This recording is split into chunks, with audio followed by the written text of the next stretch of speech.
In this problem, a golfer hits a 0.045 kilogram golf ball for 3.5 times 10 to the negative third seconds to make the ball travel at a velocity of 38 meters a second due towards the direction of a golf hole. So we are first asked to find what is the force, what is the impulse. So those are the two that we're solving for. It's easier to start with force first. Impulse will just be a consequence of us figuring out the force. Okay, so we know that we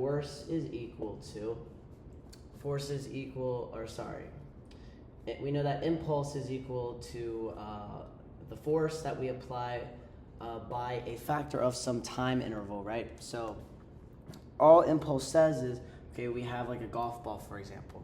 We're starting to apply a force to it. That's going to change its momentum in some way. It's going to make it start to move.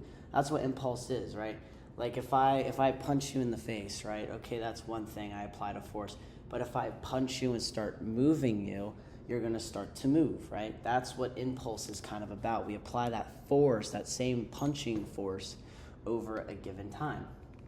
Now, I wanna expand this out, right? Because we know that it's a change in momentum, right? We're changing the velocity, we're changing the momentum. We can say that delta P is equal to the force times the time interval, right? So that's really what impulse is. Then we can just set it equal to. And we know what momentum is, right? Momentum is the mass times the velocity. It's just velocity with a factor of time, a factor of mass, right? So like a mosquito is, its momentum is a lot different from a car if they're moving the same speed. You get the point. So delta P, we can write as mass mass velocity final minus mass velocity initial is equal to force and by that interval of time. Okay, we can factor out an m here, right? We just bring the mass out. We get velocity final minus velocity initial equals the force delta t. We know that its initial velocity is 0, so we'll just get rid of that there. And we're left with this equation. If we want to find force, we divide by the time interval. And we're going to get mass times the final velocity. And we'll just write this velocity to keep things simple over delta t is equal to force. So we actually have all those variables, so we can go ahead and solve. Let me grab a calculator here. So we take the mass, 0.045 kilograms. Times its velocity, 38 its final velocity, over the change in time, 3.50 times 10 to the negative third seconds.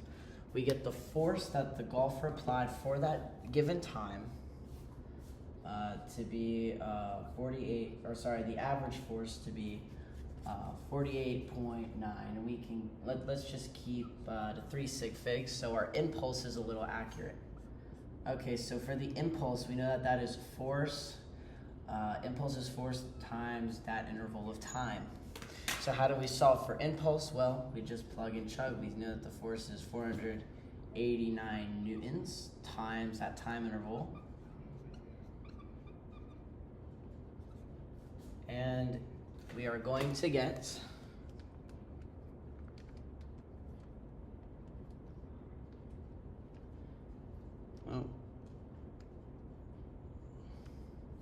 we're going to get 1.71 Newton seconds, okay? Because if this is in newtons, we multiply it by seconds, we get Newton seconds. That's what impulse is measured in, right? So that's the solution. I hope it makes sense, right? How we got, and the hardest part is knowing this here, that impulse is really just a change in momentum, right? If I apply some impulse and I want to move it, if I want to move some ball of some mass 5 meters a second, well, I need to apply a force for some given amount of time, right? Because a force will begin to accelerate something per second, right? It will accelerate its velocity per second. Makes sense? I hope it does. I'm trying to use the most correct terms, but also make it in a way that's a little bit understandable. I'll move out of the way so you can see the final solution. Hope you guys enjoyed. Have a wonderful day.